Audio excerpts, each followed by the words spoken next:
तो hello friends, कैसे आप सब लोग। स्वागत है आपका अपने चैनल पाइथन कोडिंग में। तो आज की वीडियो में हम समझने वाले हैं एक्सेप्शन हैंडलिंग इन पाइथन। तो स्टार्ट करते हैं वीडियो, चलते हैं कंप्यूटर स्क्रीन पर। तो फ्रेंड्स, हम आ चुके हैं हमारे कंप्यूटर स्क्रीन पे। तो सबसे पहले हम ओपन करते हैं हमारा विजुअल स्टूडियो कोड और यहाँ पर न्यू फाइल बनाते हैं। उस फाइल का नाम हम रखते हैं लेसन 16.py। एंटर क्लिक करते हैं, देन एंटर क्लिक करते हैं तो हमारी फाइल जो है ये क्रिएट हो चुकी है। आज का जो हमारा टॉपिक है वो है एक्सेप्शन इन पाइथन। एक्सेप्शन क्या होती है? देखो, कोई भी प्रोग्राम है जो नॉर्मली एग्जीक्यूट होता है, हमें पता है कि सम का प्रोग्राम है, सम जो है नॉर्मली प्रोग्राम जो है रन हो जाएगा। कुछ एरर्स हैं जैसे कि कीवर्ड एरर या फिर इंडेंटेशन, वो आ सकते हैं, बट वो नॉर्मली जो हमारा प्रोग्राम है वो रन हो जाएगा। लेकिन क्या हो कि कोई एक्सेप्शन आ जाए प्रोग्राम में, मतलब प्रोग्राम चलता चलता टर्मिनेट हो जाए, तो क्या होगा? हमारा जो प्रोग्राम है वो सही से आउटपुट नहीं देगा, वो बीच में ही प्रोग्राम रुक जाएगा। तो एक्सेप्शन हैंडलिंग क्या होता है कि हमारा जो प्रोग्राम है वो चलते चलते बीच में ना रुके, वो जस्ट एज ए एक एक्सेप्शन जनरेट कर दे और प्रोग्राम जो है वैसे का वैसा चलता रहे।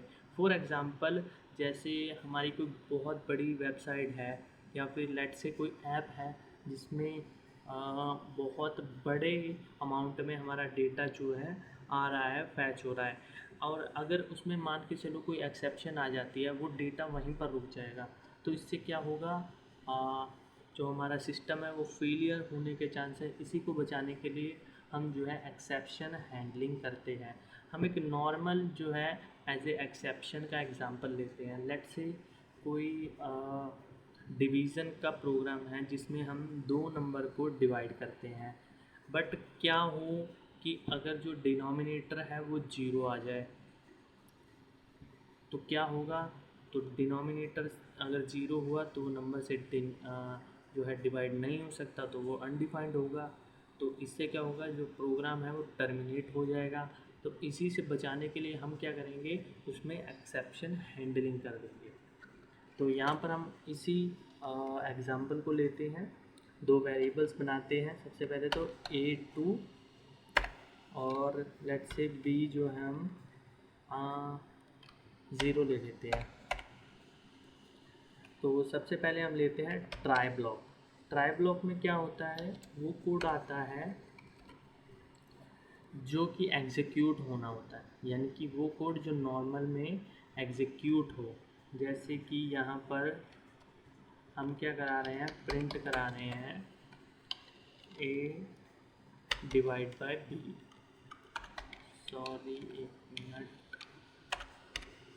अब ठीक है। और यहाँ पर हम वो ब्लॉक लिखेंगे जो एक्सेप्शन होने पर एग्जीक्यूट होगा। तो यहाँ पर हम राइट करते हैं एक्सेप्ट। उसके बाद यहाँ पर हम राइट करते हैं प्रिंट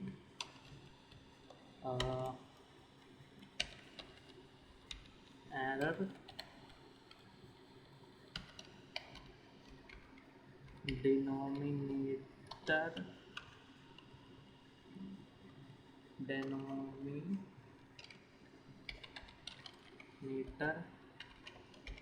कांट बी ज़ीरो, मतलब डिनोमिनेटर ज़ीरो नहीं हो सकता। तो जैसे ही इस प्रोग्राम को रन कराते हैं तो यहाँ पर देख सकते हैं इसने एरर शो कर दिया है, डिनोमिनेटर कांट बी ज़ीरो। अब ये जो प्रिंट स्टेटमेंट में हमने एरर दिया है, ये यूज़र डिफाइंड एरर है। मतलब ये जो प्रिंट स्टेटमेंट है ये यूज़र डिफाइंड है। अगर हम ये चाहते हैं कि ये जो स्टेटमेंट है बाय पाइथन जो एरर देगा वो प्रिंट हो, तो इसके लिए हम राइट करेंगे एक्सेप्ट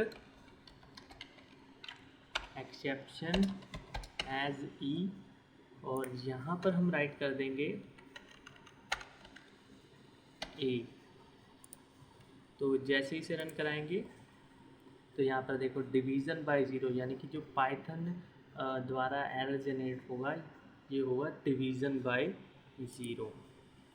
तो यहाँ पर हम समझ चुके हैं कि किसी भी प्रोग्राम में एरर हैंडलिंग कैसे करते हैं।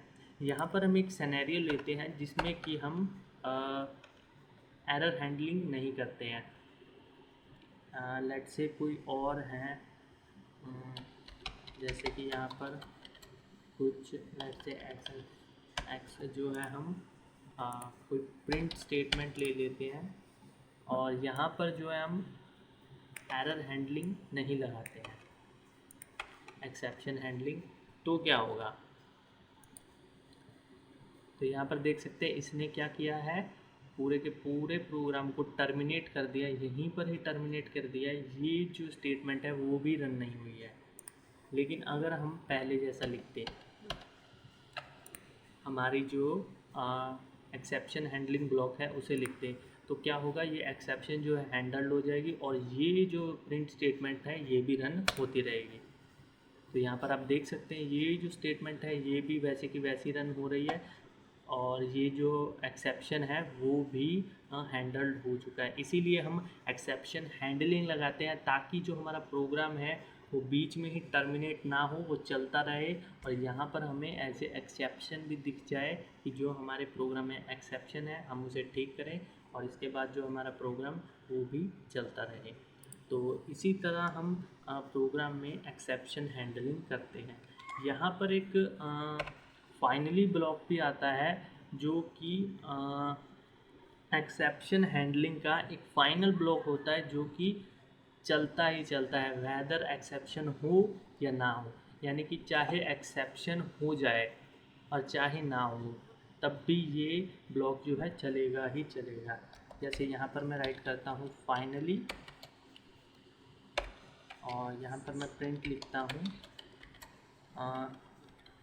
दिस ब्लॉक ऑलवेज एग्जीक्यूट्स, यानी कि ये जो ब्लॉक है ऑलवेज हमेशा एग्जीक्यूट होगा।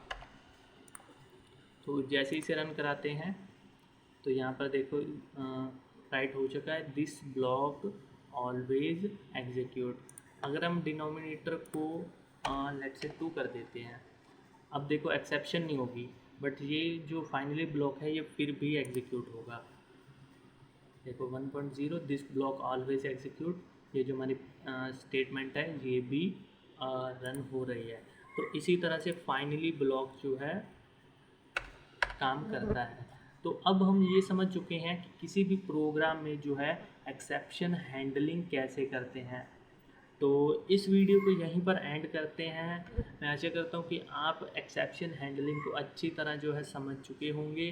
तो थैंक्स फॉर वॉचिंग, चैनल को सब्सक्राइब करना बिल्कुल ना भूलें और इस जो प्रोग्राम के नोट्स हैं वो मैं हर एक डिस्क्रिप्शन के यानी वीडियो के डिस्क्रिप्शन में मैं प्रोवाइड कराता हूँ, वहाँ से आप डाउनलोड करो और समझो इन प्रोग्राम को।